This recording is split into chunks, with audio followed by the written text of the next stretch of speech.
Hello friends, मैं प्रीति गोलिया आज टाइम मैनेजमेंट के टॉपिक के साथ लास्ट वीडियो में हमने समय के सर्वश्रेष्ठ उपयोग का पहला सिद्धांत डिस्कस किया था। समय की लॉगबुक रखें। और आज हम समय के सर्वश्रेष्ठ उपयोग का दूसरा सिद्धांत डिस्कस करेंगे, जो है आर्थिक लक्ष्य बनाएं। फ्रेंड्स, लक्ष्य से आपकी योजना को आकार मिलता है। योजना से आपके कार्य तय होते हैं। कार्यों से परिणाम हासिल होते हैं और परिणाम से आपको सफलता मिलती है। और यह सब लक्ष्य से शुरू होता है। अगर आपका कोई लक्ष्य ही नहीं है तो आपकी सफलता संदिग्ध है। अगर आप यही नहीं जानते कि आप कहां पहुंचना चाहते हैं तो आप कहीं नहीं पहुंच सकते। जैसे किसी यात्रा पर जाने से पहले आपको यह पता होना चाहिए कि आप कहां जाना चाहते हैं, उसी तरह आपको यह भी पता होना चाहिए कि आर्थिक क्षेत्र में आप कहां पहुंचना चाहते हैं, तभी आप वहां तक पहुंच सकते हैं। यदि आपकी कोई मंजिल ही नहीं है फ्रेंड्स, तो आप वहां तक पहुंचने की योजना कैसे बनाएंगे और उस दिशा में कैसे चलेंगे? अगर आप जीवन में कुछ करना चाहते हैं तो यह जान लें कि लक्ष्य के बिना काम नहीं चलेगा। फ्रेंड्स, लक्ष्य दो प्रकार के होते हैं। पहला सामान्य लक्ष्य, दूसरा निश्चय लक्ष्य। सामान्य लक्ष्य इस प्रकार के होते हैं: मैं और ज्यादा मेहनत करूंगी, मैं अपनी कार्य कुशलता बढ़ाऊंगी, मैं अपनी योग्यता में वृद्धि करूंगी, इत्यादि। दूसरी ओर निश्चित लक्ष्य इस प्रकार के होते हैं: मैं हर दिन 8 घंटे काम करूंगी, या मैं हर महीने 20,000 रुपए कमाऊंगी, या मैं सॉफ्टवेयर डिजाइनिंग का कोर्स करूंगी। स्पष्ट लक्ष्य वे होते हैं जिन्हें नापा या जांचा जा सकता है। लक्ष्य जितना स्पष्ट होता है, आपके सफल होने की संभावना उतनी ही ज्यादा होती है। स्पष्ट आर्थिक लक्ष्य सफलता के लिए कितने महत्वपूर्ण होते हैं, आइए उदाहरण सहित देखें। एक सेल्समैन की पत्नी हॉस्पिटल में लंबे समय तक भर्ती रही। हैरानी की बात यह थी कि उस साल सेल्समैन ने अपने सामान्य औसत से लगभग 2 गुना सामान बेचा। जब उससे उसकी सफलता का कारण पूछा गया ना, तो उसने कहा कि हॉस्पिटल का बिल उसके सामने रखा था और वह सटीकता से जानता था कि बिल चुकाने के लिए उसे कितना सामान बेचना होगा।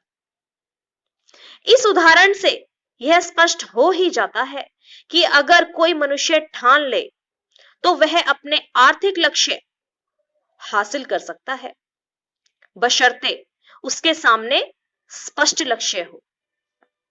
इसलिए समय के सर्वश्रेष्ठ उपयोग का दूसरा सिद्धांत है आर्थिक लक्ष्य बनाएं। फ्रेंड्स, अमीर बनने का मतलब है पैसा होना, बेहद अमीर बनने का मतलब है समय होना। आर्थिक लक्ष्य बनना बहुत ही आसान है। आपको पहले तो यथार्थवादी ढंग से यह तय करना है कि आप हर महीने कितनी धनराशि कमाना चाहते हैं, और फिर गणित की सहायता से यह पता लगाना है कि इस धनराशि को कैसे कमाया जाए। तो आइए फ्रेंड्स, एक दुकानदार का उदाहरण लें। अगर कोई दुकानदार हर महीने 10,000 रुपए कमाना चाहता है और उसे एक प्रोडक्ट बेचने पर 50 रुपए लाभ होता है, तो गणित आसान है। उसे हर महीने 200 प्रोडक्ट्स बेचने हैं। यदि वह महीने में 25 दिन काम करता है, तो उसे हर दिन 8 प्रोडक्ट्स बेचने होंगे। औसत का यह आंकड़ा जानने के बाद अब वह काम को टाल नहीं सकता।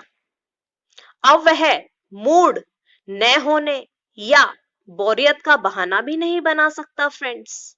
इसीलिए, क्योंकि कागज पर अंकों का गणित उसे बता रहा है कि अगर लक्ष्य प्राप्त करना है तो उसे हर दिन इतना काम करना ही पड़ेगा। स्पष्ट लक्ष्य होने पर आपको हर पल पता रहता है कि आपने कितनी प्रगति की है और यह संतोषजनक है या नहीं। अगर दुकानदार शाम तक 8 प्रोडक्ट्स बेच लेता है, तो वह जान जाएगा कि उसने आज का लक्ष्य पूरा कर लिया है।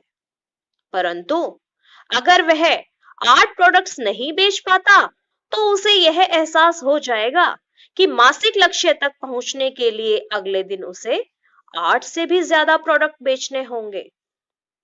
फ्रेंड्स, संसार हर उस व्यक्ति को जगह देने के लिए एक तरफ हट जाता है जो जानता है कि वह कहां जा रहा है। आर्थिक लक्ष्य 2020 क्रिकेट मैच के लक्ष्य की तरह होते हैं। बाद में खेलने वाली टीम जानती है कि उसका लक्ष्य क्या है और जीतने के लिए उसे हर ओवर में किस औसत से रन बनाना है। हर ओवर के बाद अपेक्षित औसत घटता बढ़ता रहता है और यही मासिक या वार्षिक आर्थिक लक्ष्यों के बारे में भी सही है। आर्थिक लक्ष्य बनाना और उनके संदर्भ में अपनी प्रगति की जांच करते रहना बेहद जरूरी है, क्योंकि हम अक्सर इस बारे में मुगालते में रहते हैं। हमें लगता है कि हम बहुत मेहनत कर रहे हैं। हमें लगता है कि हम जितना कर रहे हैं उससे ज्यादा नहीं कर सकते। लेकिन याद रखें फ्रेंड्स, मेहनत का मतलब हमेशा सफलता नहीं होता। सफलता पाने के लिए यह जरूरी है कि मेहनत सही दिशा में की जाए। आर्थिक विश्लेषण से हमें यह पता चल जाता है कि हम सही दिशा में मेहनत कर रहे हैं या नहीं। देखिए, महत्वपूर्ण बात यह नहीं है कि आपका इनपुट क्या है। महत्वपूर्ण बात तो यह है कि आपका आउटपुट क्या है। यानी महत्वपूर्ण बात यह नहीं है कि आप कितनी मेहनत कर रहे हैं, बल्कि यह है फ्रेंड्स कि आप कितने सफल हो रहे हैं। इसी के साथ मैं अपनी वाणी को विराम देती हूं। आप सभी का बहुत बहुत धन्यवाद।